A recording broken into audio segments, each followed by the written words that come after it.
On behalf of RockMyMonkey TV and Tatarus band from Olympia, Washington, I'm sitting here with Jill Janus. How you doing? We are so pumped to be here. Yeah, wow. Totally. Yeah.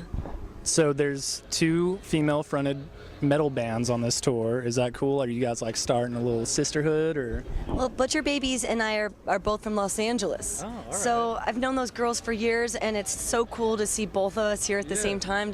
We've just been fighting for this for so long. So it's quite a victory for both of us. That is way awesome. And on that note, with the camaraderie, is there like a big camaraderie with all the bands that you've noticed, and like just people getting to know each other and having a good time? Or? Sure, man. You know, after being on tour relentlessly for a year now, the first album, Spell Eater, now we're doing Starbound Beast, you learn that there is a unity amongst touring bands, especially it's a fight to stay healthy, it's a fight to get to the next venue. So you just really learn to support each other, and there's no competition, there's abundance for everyone. Right.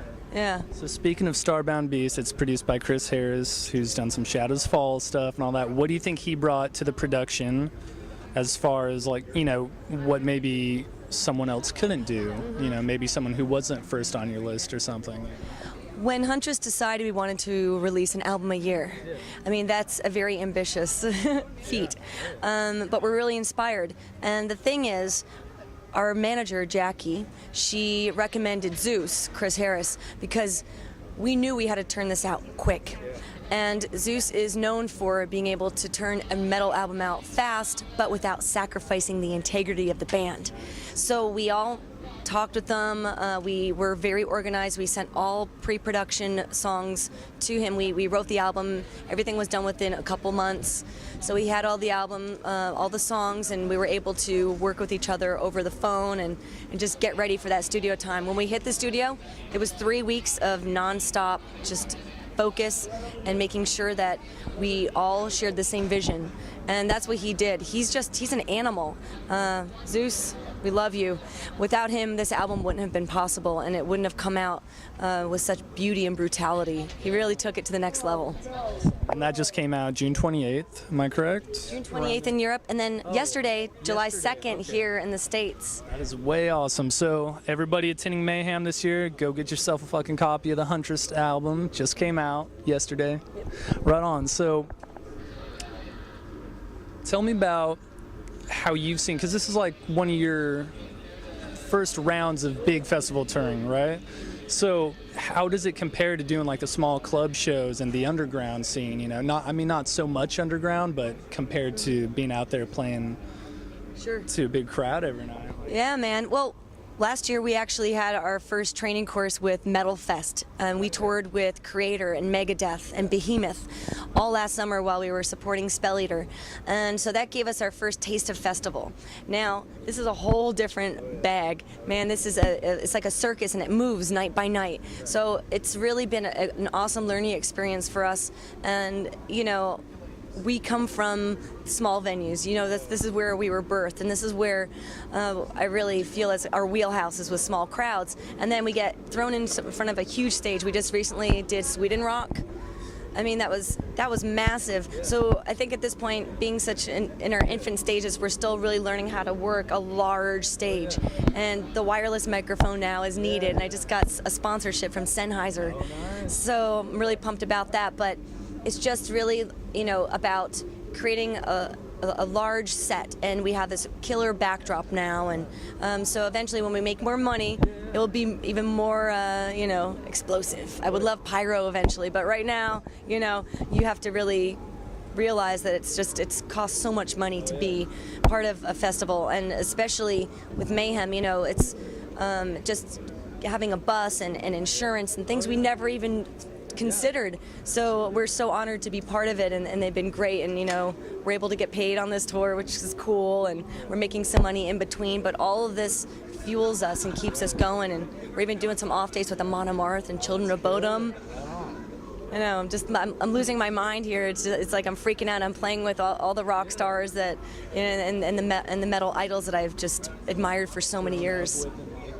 Really come to love and look up to. Absolutely. So that's a dream I hope to share with you someday. Living the dream. Right on. That's killer. So those who may not have heard Huntress yet would probably be surprised to know that you have a 4-octave vocal range. Is that correct? That is correct, but what confuses people about that is I'm not using it in metal. Right. You know, I come from an opera background, and without that classical training, I wouldn't be able to sustain my screams night after night.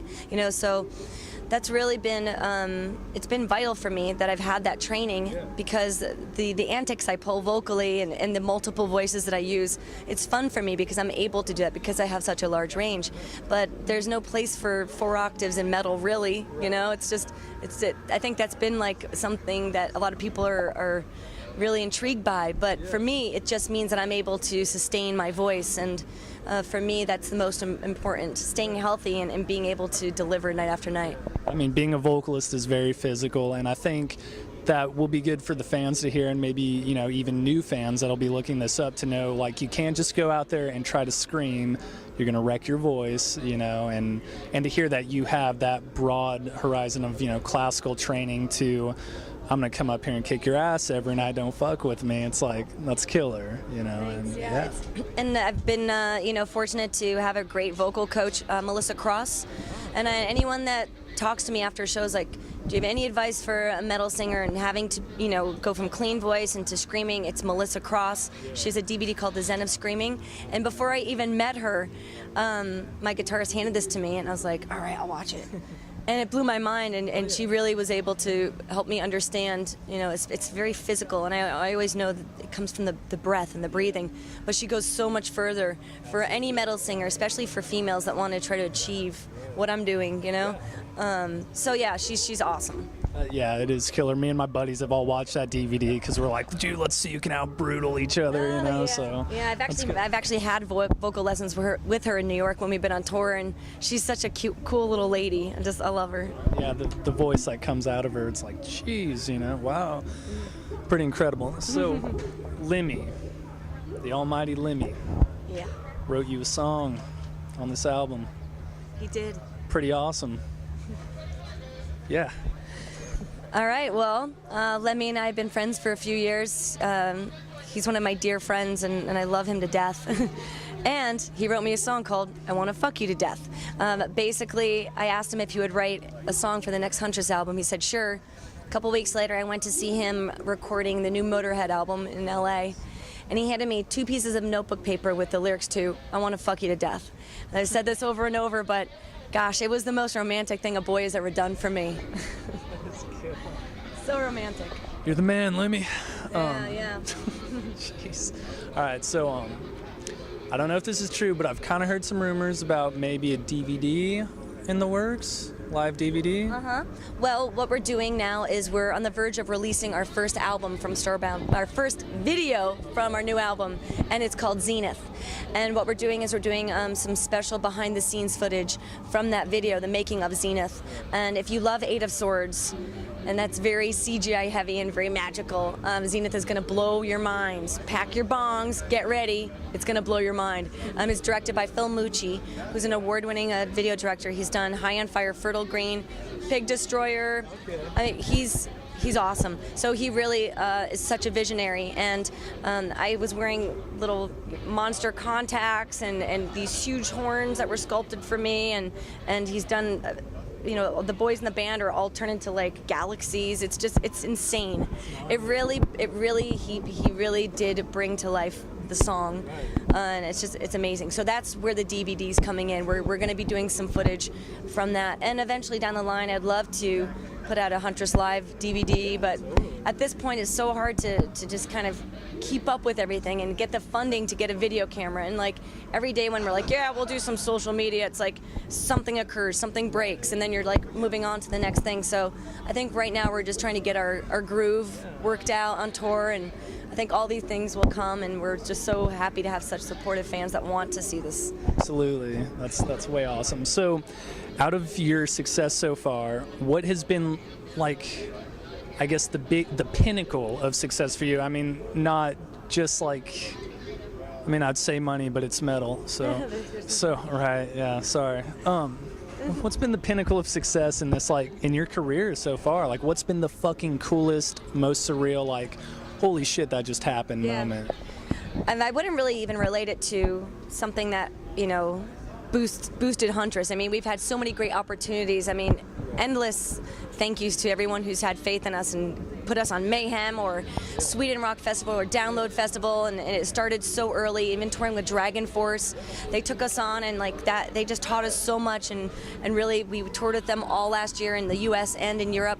So we have so many bands that have just been so cool. But I'd have to say the moment that blew my mind the most, when I actually cried and had to like step away for a moment and just go, what is happening to me, was when I met Rob Halford, Danzig, Alice Cooper, all in one night, and also hung out with Lemmy the same night. That was at the Golden Gods Revolver Magazine Awards in Los Angeles.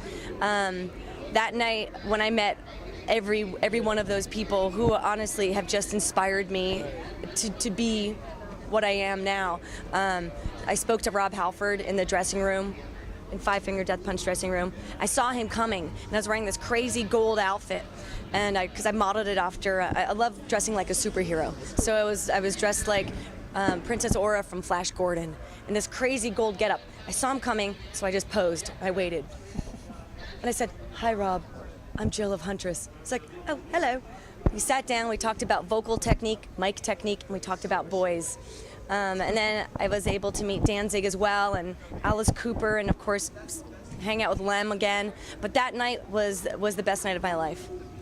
It really blew my mind. It made me feel like I've arrived. I'm around these men that just have inspired me so greatly. That's killer. Keep kicking ass, man. More great things will be on the horizon for sure, and that's just killer. And you know, I can vouch that when you meet an idol like that, that's just cool to you. It's like the most humbling experience, you know, like when you meet some of your idols and they're fucking cool people. It's like, right on, man, you know. I kind of fangirled out. I was a bit of a dork.